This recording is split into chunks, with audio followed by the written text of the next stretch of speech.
যে নিউ মার্কেটের এই সন্ত্রাসী সিন্ডিকেটকে আগে ভাঙতে হবে। এই এলাকার এই যে দরদাম করলে তারা যে টিজ করে, এটা কিন্তু মানে প্রমাণ করে দেখানোর কোনো কিছু নাই। নিউ মার্কেটের এই দোকানগুলোতে যারা যান কেনাকাটা করেন তারা সবাই জানেন যে এখানে কেনাকাটা করতে গেলে তারা একটা দাম বলবেন, পাল্টা দাম বলবেন, যদি কম বেশি দাম বলেন তখনই তারা এমনভাবে একটা টিজ করে, মানে যেটা আপনি আপনার সেন্টিমেন্ট অপমানজনক কথাবার্তা বলেন।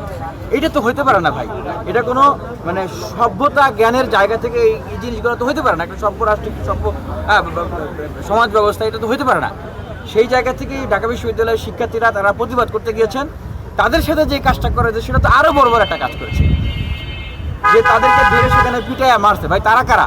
তারা বিশ্ববিদ্যালয়ের শিক্ষার্থী। বিশ্ববিদ্যালয়ের শিক্ষার্থীদেরকে যদি একটা মার্কেটের কর্মচারীরা ধরে যদি মারে সেটাকে কি বলবো?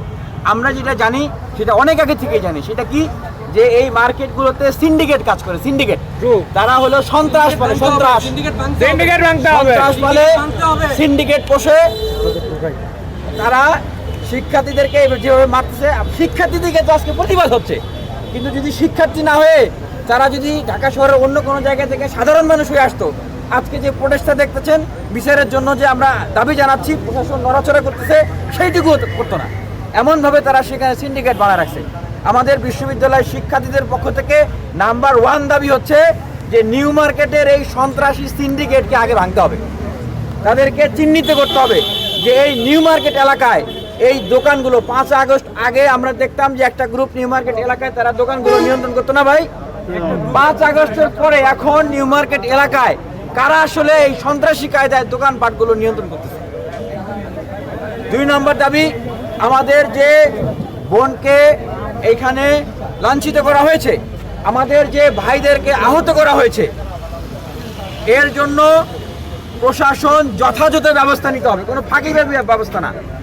এখানে কোনো মাপ নাই, দৃষ্টান্তমূলক ব্যবস্থা নিতে হবে যেন আর কখনো শুধু ঢাকা বিশ্ববিদ্যালয় না, পার্শ্ববর্তী এই এলাকার যে শিক্ষা প্রতিষ্ঠানগুলো আছে, কোনো ছাত্রছাত্রীর সাথে তারা যেন এইরকম মানে একা পেয়ে সংখ্যায় কম পেয়ে তারা যেন এরকম করে উদ্ধতপূর্ণ আচরণ না করে, অসভ্যপনা আচরণ যেন না করে। এবং শিক্ষার্থীদের পক্ষ থেকে এখানে দাবি জানানো হয়েছে দোকান যে মালিক, সেই মালিককে আসার জন্য। দোকানের মালিক যদি মানে সৎ সাহস থেকে থাকে তাহলে উনি কেন এখানে আসতেছেন না? তাকে এখানে আসতে হবে, শিক্ষার্থীদের প্রশ্ন তাকে শুনতে হবে, তাকে এখানে জবাবদিহি করতে হবে। এবং আমাদের ব্যবস্থা নেওয়ার দাবি জানাচ্ছি। দোকান মালিকের কাছেও শিক্ষার্থীদের দাবি হচ্ছে যে আপনি ব্যবস্থা নিতে সহযোগিতা করেন। আপনি যদি এটার সাথে জড়িত না হন তাহলে উনি কেন আসতেছে না? ওনাকে আসতে হবে, ওনাকে সহযোগিতা করতে হবে। কারণ এখানে শিক্ষার্থীরা যারা মার খেয়েছে, ওখানে গিয়েছে, তারা তো চেনে কারা মারামারি করেছে।